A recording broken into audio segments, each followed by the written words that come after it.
பாய்ங்க. எந்த கோதுமை மாவு இருந்தாலும் பரவாயில்லைங்க. சப்பாத்தி அவ்வளோ சாஃப்ட்டாக இருக்குங்க. இந்த மெத்தடில் ட்ரை பண்ணிங்கன்னா அவ்வளோ அட்டகாசமாக வருங்க. இது எப்படி செய்கிறது வாங்க பார்க்கலாம். அதுக்கப்புறம் 1/2 கிலோ வந்து கோதுமை மாவு எடுத்துருக்குறேங்க. நீங்கள் எந்த பிராண்டு கோதுமை கூட யூஸ் பண்ணிக்கலாங்க. 2 டைம் நல்லா ஜெலிச்சுக்குங்க. இதில் கொஞ்சம் டஸ்ட்டாலாம் இருக்குங்க. நல்லா ஜெலிச்சு தனியாக எடுத்து வச்சுருங்க.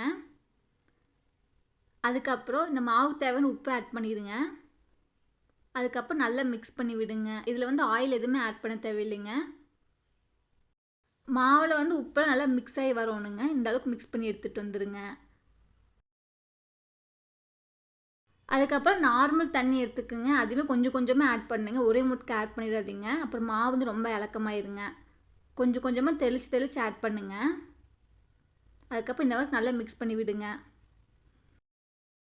மாவில் நல்லா மிக்ஸ் ஆகி வந்திருக்குங்க. அதுக்கப்புறம் இந்த அளவுக்கு நல்லா மிக்ஸ் பண்ணி எடுத்துகிட்டு வந்துடுங்க.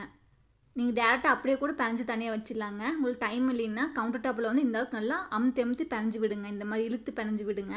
இப்போ பிணையும் போது நல்லா சாஃப்ட் ஆகிடுங்க. நம்ம சட்டுன்னு சுட்டுலாங்க. மாவு இந்த அளவுக்கு நல்லா பிணைஞ்சாச்சுங்க. அதுக்கப்புறம் இவ்வளோ சாஃப்டாக இருக்குது பாருங்கள். மாவு நல்லா பிணைஞ்சக்கப்புறம் ஆயில் வந்து கொஞ்சம் மேலே ஃபுல்லாக அப்ளை பண்ணி விடுங்க. அப்போ வந்து சீக்கிரமாக காயாமல் இருக்குங்க மாவு. அதுக்கப்புறம் ஒரு 15 நிமிஷம் அப்படியே இருக்கட்டுங்க. அதுக்கப்புறம் மாவு வந்து குட்டி குட்டி உருண்டைகளை உருண்டை பிடிச்சிக்குங்க. இந்த அளவுக்கு நல்லா சாஃப்டாக இருக்கணுங்க மாவு.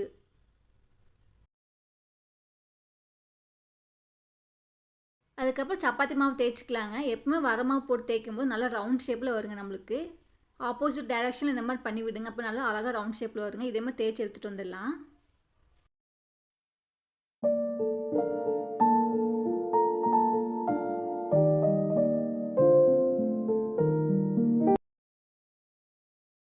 சப்பாத்தி மாவு நல்லா ரவுண்டாக தேய்ச்சாச்சுங்க. கல் வந்து நல்லா சூடாக இருக்கணுங்க. அப்போ ஆட் பண்ணிடுங்க. சூடாக இல்லைன்னா ரொட்டி மாதிரி ஆயிடுங்க.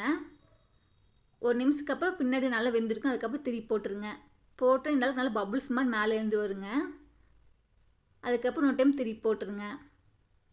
அதுக்கப்புறம் கொஞ்சோண்டு ஆயில் போட்டுருங்க. அவ்வளோதாங்க. சாஃப்ட் சப்பாத்தி சட்டுன்னு ரெடி ஆயிடுங்க. அதுக்கப்புறம் இன்னொரு டைம் திருப்பி போட்டுருங்க. நல்லா புஃப்னு வருங்க. நம்மளுக்கு நல்லா சாஃப்டாகவே இருக்குங்க சப்பாத்தி இந்த மெத்தடில் செய்யும் போது. அதுக்கப்புறம் தனியாக எடுத்து வச்சுருங்க. இதே மாதிரி எல்லா சப்பாத்தி சுட்டு எடுத்துகிட்டு வந்துடலாங்க. அவ்வளோதாங்க. நல்லா சாஃப்டான சப்பாத்தி சூப்பராக ரெடிச்சு பாருங்கள். அவ்வளோ சாஃப்டாக இருக்குங்க. நம்மளுக்கு ஒரு நாள் வரைக்கும் நல்லா சாஃப்டாகவே இருக்குங்க. ரொட்டி மாதிரி ஆகவே ஆகாதுங்க. அவ்வளோ சாஃப்டாக இருக்குங்க. உள்ளேயுமே நல்லா லேயர்ஃபுல்லாக வந்துருக்கு பாருங்கள். இது கூட வந்து பீட்ரூட் பொரியல் இந்த மாதிரி சாப்பிடும்போது அவ்வளோ டேஸ்ட்டாக இருக்கும். கண்டிப்பாக ட்ரை பண்ணுங்கள். எப்பவுமே சப்பாத்தி சுடும்போது அப்பளம் மட்டும் வந்துடுங்க. நம்மளுக்கு ஹார்டாக இருக்குங்க. எப்பவுமே கல் வந்து நல்லா ஹீட்டில் இருக்கணுங்க. நல்லா கனமாக இருக்கணுங்க தோசை கல். அப்போ வந்து சப்பாத்தி போட்டு எடுக்கும்போது நல்லா சாஃப்டாக இருக்குங்க. ஒரு நிமிஷத்துலேயே சப்பாத்தி சூப்பராக வந்துருங்க. அதே மாதிரி மாவு மிக்ஸ் பண்ணி தண்ணி அதுவுமே ஆட் பண்ணிடக்கூடாதுங்க. கொஞ்சம் கொஞ்சமாக ஆட் பண்ணணுங்க.